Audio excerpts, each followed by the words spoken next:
Welcome to the Data and IT channel. Here you are listening the audiobook. The book name is The 5M Club, written by Robin Sharma. Today we are exploring the chapter 17. And this is the last chapter as well. The 5M Club members become heroes of their lives. Live like a hero. That's what the classics teach us. Be a main character, otherwise, what is life for? Jane Koji. The helipad in Cape Town, South Africa is on the V&A waterfront, a place where tourists ride the Cape Wheel.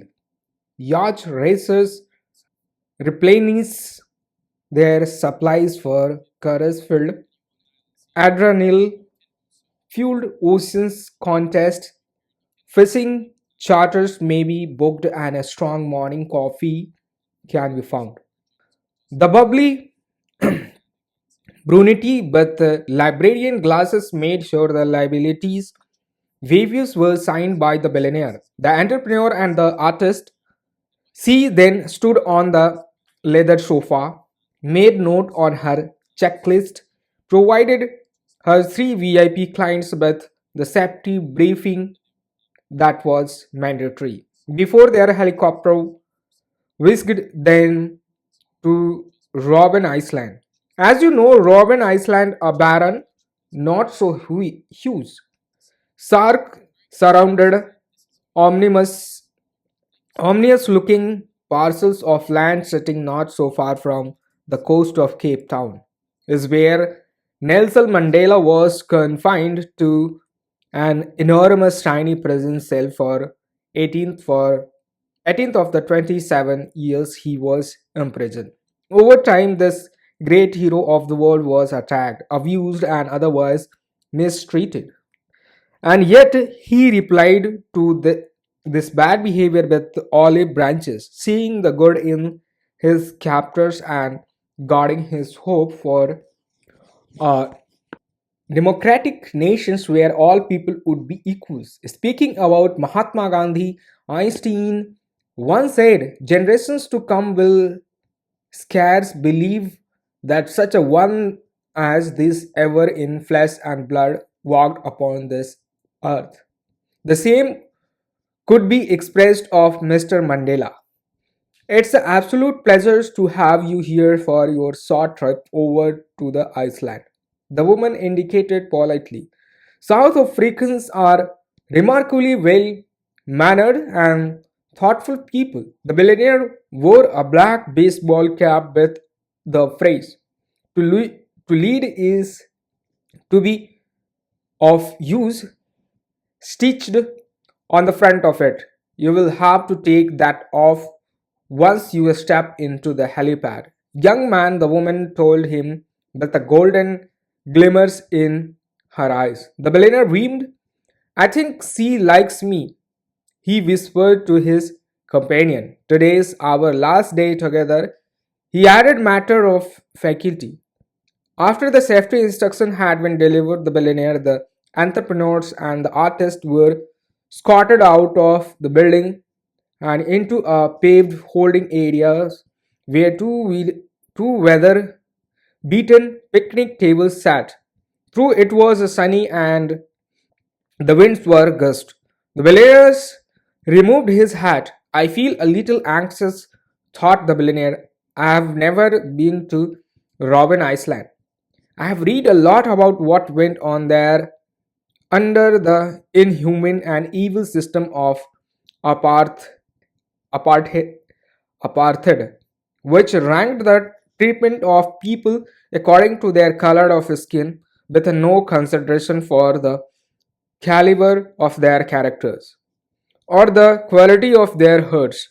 A serious looking young man wearing a slim raincoat, khaki trousers, boating shoes emerged from one of the empty maintenance bays, requested that the billionaires and his student follow him out to the helipad. An army green helicopter sat at the center of the area with its rotors spinning respectively. The pilot was at the control, adjusting dials, knobs, and the like. The young man meticulously made sure that all three clients were properly situated in the aircraft for a safe and even weight distribution, then placed a headphone with a microphone onto the billionaire head. Good morning, boomed the billionaire enthusiastically to the helicopter pilot.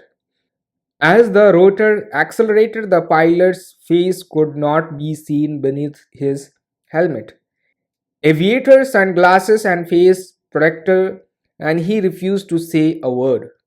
Not so friendly, muttered the billionaires, remaining both somewhat nervous yet positively excited for this once in a lifetime experience that was about to unfold. The helicopter started rising slowly initially, then ascending quickly. The trip will take about 5 minutes.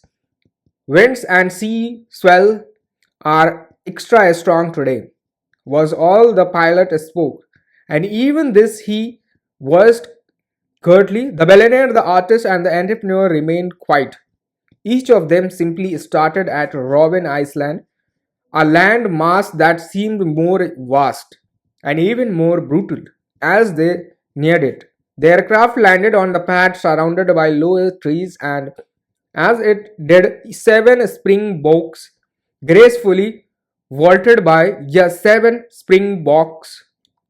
At the same time, it began to rain, and another double rainbow like the one that had appeared at the dolphin stream in the Mauritius, extended across the full length of the horizon that intersected with Atlantic oceans. All very special, observed the artist arm in arm with his wife.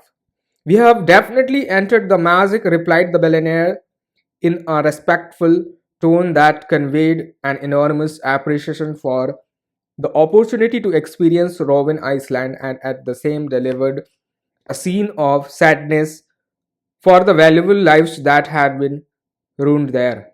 The pilot lingered in the cockpit, pressing button and turning off the helicopter while his three passengers excited onto the asphalt landing space and silently took in the scene. From out of the nowhere, an old pickup truck with KSA mark on the side raced towards them, leaving voluminous clouds of dust in its wake. You are not supposed to be here, shouted the driver, clearly a security guard in a thick South African accent. Once he had reached the helicopter, he remained in his vehicle.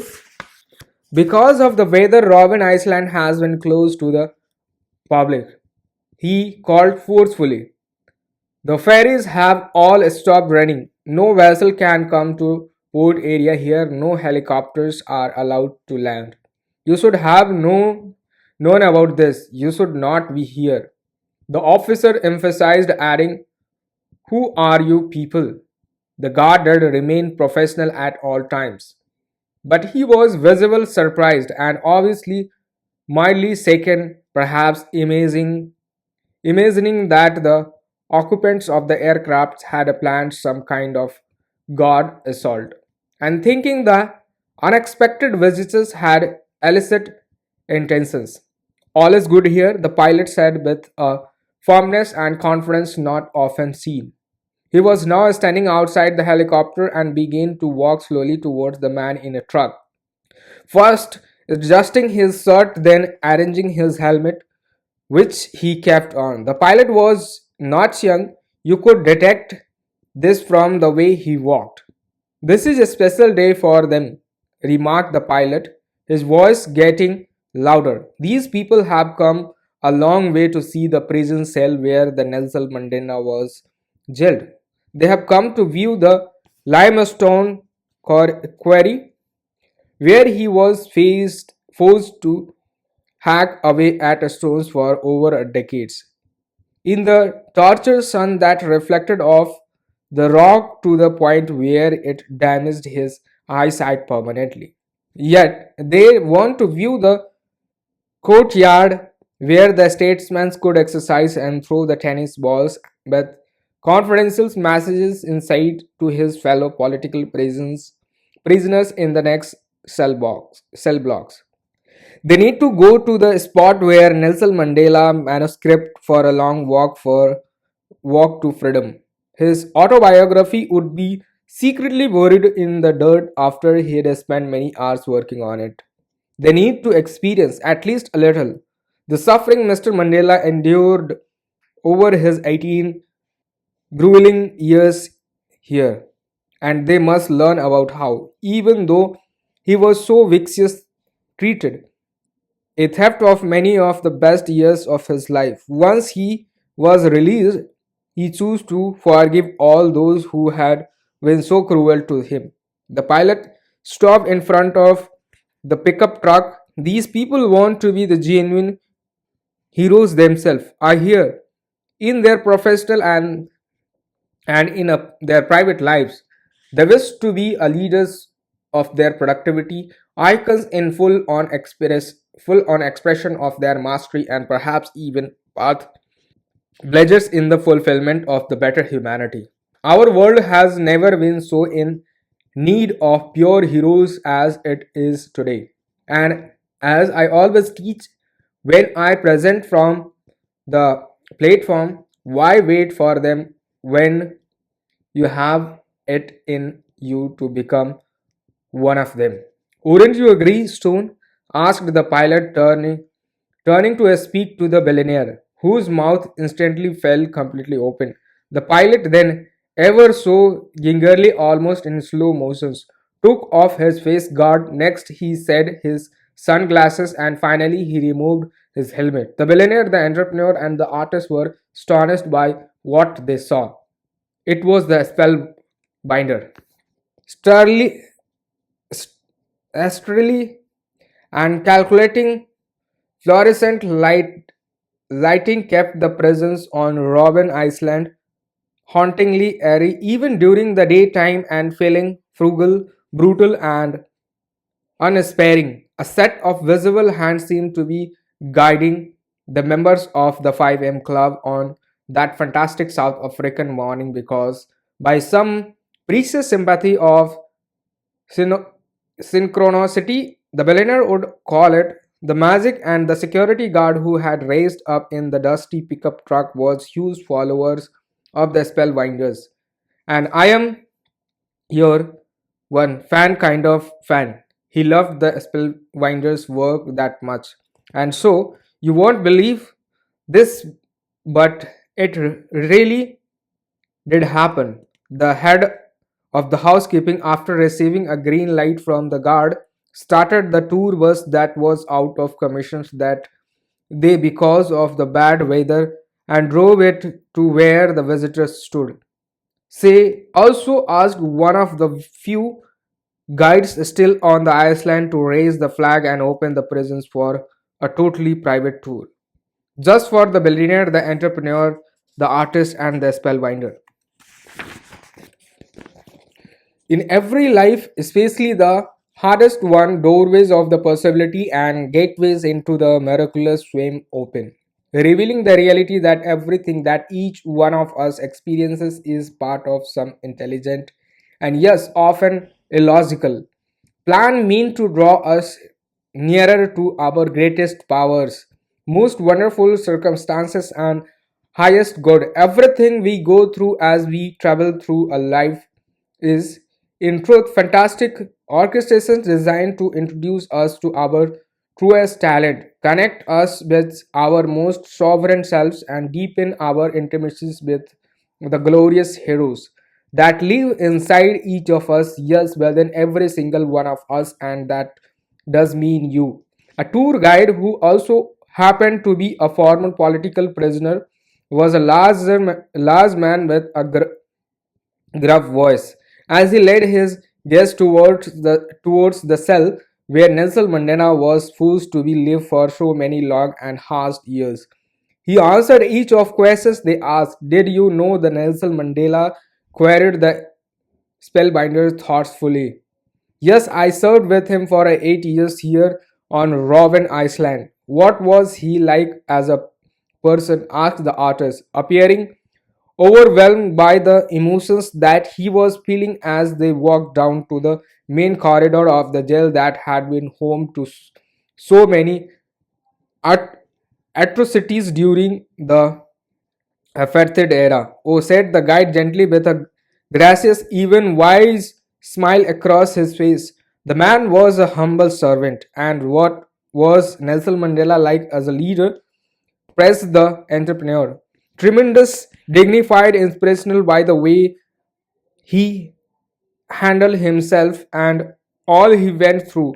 Every time he met one of his fellow leaders, often it was here in this courtyard, commented the guide as he stepped into the area where the political prisoners would walk, talk, plan, and stand.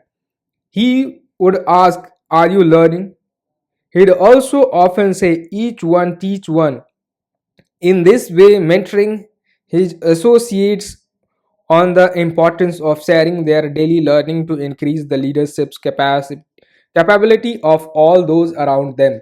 Mr. Mandela understood that education is ultimate highway into freedom. That man was treated so poorly. All those hours of back-breaking work in the limestone quarry, all the degradation and humiliations. A few years after he came here, he was ordered to dig a grave in prison's yard and then to live in it. The tour guide added, he must have thought that was the end. Reflected the billionaire softly, probably replied the guide. Instead, the guard unzipped their pants and urinated over him. The spellbinder, the billionaires and entrepreneurs and the artists all looked down. We all have our own Robben Island that can keep us imprisoned. I guess the billionaire mused. As we go through life, we endure our own trials and injustice. Nothing as service savor as what went on here. Of course, I read that Nelson Mandela that said his greatest regret was not being allowed out of this prisons to attend the funeral of his eldest son after he was killed in a car accident. Exp- Expressed the billionaire. He looked up to the sky. I guess we all have our regrets, and no one gets out without their own ordeals and tragedies. The tour guide pointed to the fourth window to the right of the entrance into the courtyard. There, he stated that Nelson Mandela cell. Let's go in. The cell was incredible, small, no bed, a small wooden table that the prisoner would kneel at the right in his journal, as there was no chair or concentrate floors and brown woolen blanket with a green red flax in it. For, for the first year of his imprisonment, Nelson Mandela wasn't even permitted to wear long pants, though it was freezing over the South African winters. He was given only a thin shirt and flimsy shorts. When he showered and guards stood watched this elderly man standing naked and attempts to humiliate and break him. When it was time to eat, he was given food unfit for an animal. When later would arrive from his wife and children, often they wouldn't be delivered, or if they were, they would be significantly censored. All this was carefully done, crush Mr. Mandela spirit. The guide explained. It seems to be all that he endured in this shoebox of a jail cell on this desolate, desolate island, encircled by the raging oceans, developed him, strengthened him, and opened him. The prisons become his crucible. The mis the mistreatment becomes his salvation, leading him into his natural power, highest humanity, and fullest fullest state of unstained heroism. In a world of such selfishness, apathy, and people disconnected from what it means to be human, he used what he was presented with to grow into an advanced soul on the planet. A man who would show the rest of us what leadership, fortitude, and love look like. And in so doing, he became one of our great emblems of forgiveness and finest symbols of peace. And the spellbinder offered. Yes, indeed, replied the tour guide. When Mr. Mandela was ultimately released from the Robben Island, he was transferred to what is now called uh, Drankenstein Correctional Center between Pearl and France Hook. His accession to presidency of South Africa was inevitable, so he was being prepared to amuse the positions and to lead a free yet enormously divided nations. During that final period of his incar- incarcerations, he was given the Warden home, and on the day of his release, he walked out of this residency over a long paved road with a guard post and a white gate at the end of it. Nelson Mandela was asked by prison personnel if he had preferred to be driven down this road to freedom. He refused and indicated simply that he would rather walk, and so this transformational leader and history marker who has left a legacy that will inspire many generations took halting steps towards his long awaiting liberation. The tour guide took a long, weary breath. Then he carried on. Mr. Mandela was given a country on the cusp of civil war. Yet somehow he managed to become a unifier instead of destroyer. I still remember the word from the famous speech he gave during one of his trials. During my lifetime, I have dedicated myself to this struggle of the African people. I have fought against the white dominations and I have fought against black dominations. I have cherished the ideal of democratic and free society in which all persons will live together in harmony and with equal opportunity. It is an ideal for which I hope to live for and to see the realized. But if it needed be, it is an ideal for which I am prepared to die. Mr. Raleigh cleared his throat. He kept looking at the cement floor of the tiny cell. Mr. Mandela was a true hero, confirmed the guide. After his release, he invited the prosecutor who demanded the death penalty for him to dinner. Can you believe that? And he asked one of the jailers who watched over him here on Robben Island to attend his inaugurations as the president of South Africa. Really, the entrepreneur asked quietly. Yes, that's a fact, responded the tour guide. He was a real leader, a man of genuine of forgiveness. The spellbinder raised a finger to signal he wished to share another point. Nelson Mandela wrote, I walked out the door towards the gate that would lead to my freedom. I knew if didn't leave my bitterness and hatred behind, it would still be in prison. He also said that to be free is not merely to cast off one chains, but to live in a way that respects and enhances the freedom of others. The guide added, and that no one in born hating another person's because the color of his skin or his background or his religions. People must learn to hate, and if they can learn to hate, they can be taught to love. For love comes more naturally to the human heart than its opposite. I read he'd often get up around 5 a.m. and run on the spot for the 45 minutes. They perform 200 setup and then do 100 fingertips push-ups. That's the reason I am always doing my push-ups. The billionaire contributed somewhat awkwardly. Human said the tour guide before running. Mr. Mandela come into the cell as a hot, heated, angry, hostile and militant young man. It was who he grew into here in this presence that made him an icon all now revere.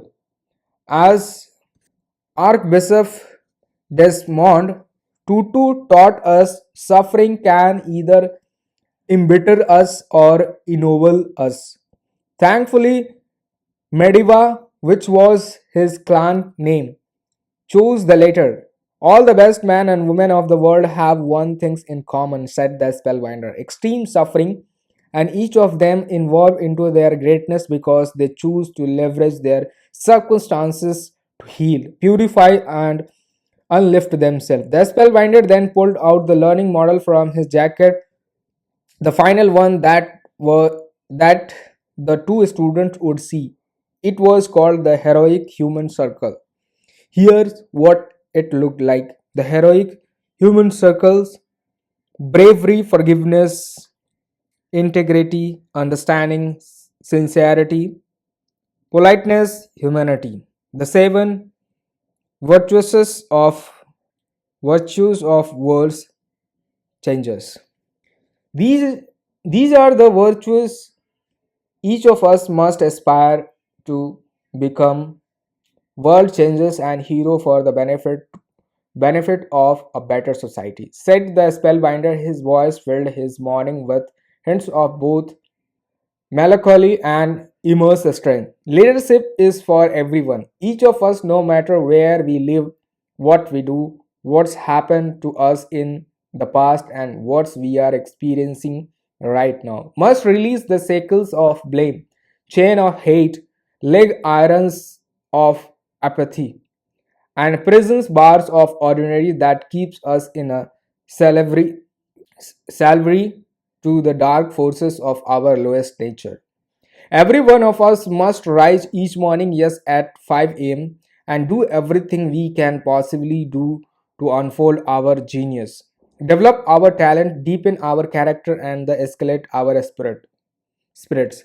Each of us must do this across our world. The spellbinder began to cry as he went on. We all must break free from our private jails that in incarcerate our glory and keep our nobility in bondage. Please remember that gifts and talents neglected becomes curses and sorrows. The spellbinder pushed, it's your time, he stated, looking directly into the eyes of entrepreneur and the artist. The heroic human circle framework had been placed on the small table in the chamber that sat under the window with bars. The spellbinder dragged it to the center of the space so it became a focus in the present cell. On that every special day, the spellbinder then asked the billionaire and the entrepreneur, the artist, and the tour guide to crowd around the diagram. They held one another hands. Yes, no matter what struggles we faced and what adversities we will endure, no matter what attacks, humiliations, and violence are visited on us, we must persist. We must continue. We must stay strong. We must live our luminous natures and magnify our sovereign selves. Even if it feels the whole world is against us, this is truly what makes us human beings. Even if it seems the light will never transcend the darkness, keep making your walk to freedom model what's highest for the rest of us. Exemplify grace for the majority of us. Demonstrate actual love for all of us. Now, in your moment, said the spellbinder, rising hand and placing it on the arm of the artist. He gently rested the other one on the shoulders of the entrepreneur. A quiet smile is stretched across his face. He looked posed poised and serene. Time for what? Wonder the artist. To start your pil- pilgrimage was the simple reply. To where? Asked the entrepreneur, looking at a little confused. To territory called legacy, indicated the spellbinder. A lot of people are tourists at this place for fleeting minutes of their precious morning. They think about the body of work they've built and what it is that they will leave behind. Once they die, for a brief interval before they get distracted, they reflect on the quality of their productivity, the degree of their decency, and the depth of their impact. For mere short stints before the business of being busy consumes them again, they pause to complete how beautifully they have lived and how helpful they were. They are mere visitors to this realm. Mr. Really lifted his arm high as he listened to his mentor's words. I love my life. I will become an even better leader. I will make an even great contributions and I'll upgrade into much more inspirational human being. He whispered mostly to himself. The distinguished heroes of humankind, resumed the spellbinder, were criticized and lifetime inhabitant of this territory of legacy. It was their homeland, and this is what ultimately made them legendary. The mighty missions they constructed their lives around was to exist for a cause that was larger than themselves. So, when they died, they left our world brighter than they found it. We all come with an inspirational expressions that added the billionaires. None of us know how long we get to live. True, agreed the entrepreneur. Today the spellbinder declared, and this very moment deserves and demands your commitments to become sublimely creative, persistently productive, decadently decent, and of service of many. People stop postponing your mastery. No longer resist your primal power. Refrain from allowing the sorrow forces of fear, rejections, doubt, and disappointment to dim the light of your most luminous self. This is your time, and now is your day to make your leap in your original way into a rare air of the finest leaders who have ever lived, and to enter the universe of the true masters, eminent, virtuous, and enthusiastic heroes who have been responsible for all progress of civilization. All five were still huddled in the circle. Mr. Really began to yodel a little. Before the spellbinder's strong stare helped him to tone it down, they smiled at one another, a clear gesture of mutual respect. To leader is to inspire others by the way that you live. To lead is to walk through the fires of your hardest times to step up into forgiveness.